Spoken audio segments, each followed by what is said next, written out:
two kinds of stories from childhood that stick with all of us. One is if you've ever been in the store and gotten lost.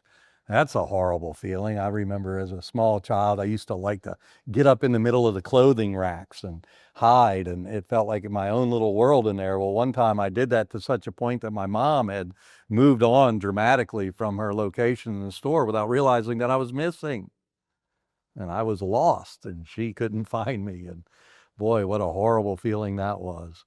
The other story is when things aren't going your way and you find yourself kind of huddled up in your room and you think, everybody hates me. Oh, that's an awful feeling. I wonder if you've ever felt that way yourself. Well, we look to the scriptures on this, and one of the things we want to understand is that we're not alone and we're not lost. If we're in God, we're found, is the word we use to describe that. John 15, verses 18 and verses 26. If the world hates you, know that it has hated me before it hated you. When the Helper comes, he will bear witness about me. Now, that's kind of talking about a slightly different topic, but it does explain sometimes why we feel cut off from the world. The world can be a hateful place. It's the law of tooth and claw, they call it, where one person is pursuing their life, their will, their goals, and they'll just roll right over another person to get it. Maybe you've been on the receiving end of that. It can be a very lonesome world when things are that way and you feel like people are just pushing you around, pushing by you. The truth is, if you come into faith and you start following Jesus, that can still happen, but in an entirely different way. Because when you start following Jesus, often you're going against the current of the world. You're going to start having to make decisions that set you apart from people. You'll start making choices that other people don't like. And then they'll actually turn against you.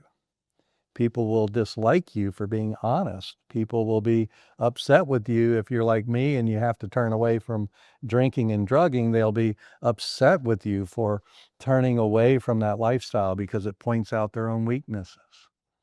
And so sometimes people get mad at people who get engaged in their faith. And that's what Jesus is talking about. The world hates you because it hates me. Ultimately, the reason why people hate Jesus is when they realize he's God and that he makes demands on their life, they don't want to change the way they're living. They don't want to change the course they're on. And so when you do it and show that it's possible, you become something they have to hate, something they have to get away from, something they have to refuse to believe, lest they refuse to believe in their own life choices. And so following Jesus brings opposition. And the truth is that sometimes rejection reveals a deeper reality. And there's a little bit of a two-sided lesson here. So many of us find ourselves in a pattern of living where we're against people all the time. I have a saying I use in counseling people: if everyone is against you, maybe you're the problem. So there's the form in which you're running against the current of the world and the world is pushing back. But friend, maybe you're surrounded by Christians, maybe you're surrounded by people trying to follow God, and you find yourself constantly against them. Well, that can be a problem about you, not them. Sometimes you're the only one who's right, and that's important. Jesus will follow you and help you in those situations. But there are other situations where you're just wrong. So you have to be careful using this principle and understand that when you're seeing a world of hate, a world of selfishness, and you're pushing against that with love and care, you're probably following Jesus.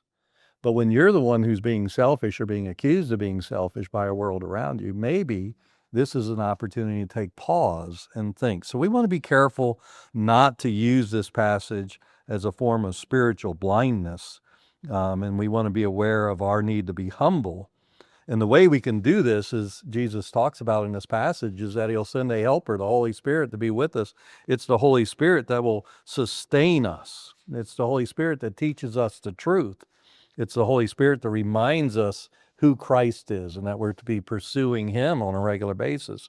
It's the Holy Spirit that strengthens our faith when we face trials. So what I want to encourage you here is to follow Jesus, but also pray for the Holy Spirit in your life. Ask God to invite the Holy Spirit into your heart to guide you and teach you. And remember that by the power of the Holy Spirit, you're not left alone.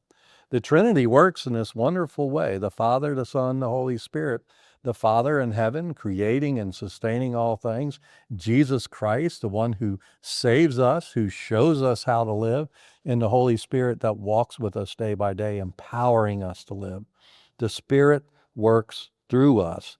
It teaches us how to live. It helps us to face the pressure around us. It also helps us to have the humility to receive pressure when we are the one who needs to change. And remember, the Spirit is with you, and the Spirit is God. Therefore, the Spirit does not fail.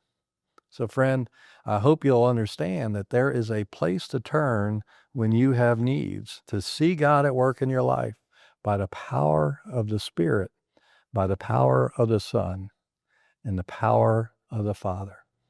Friend, I hope to see you around. God bless you. Take care.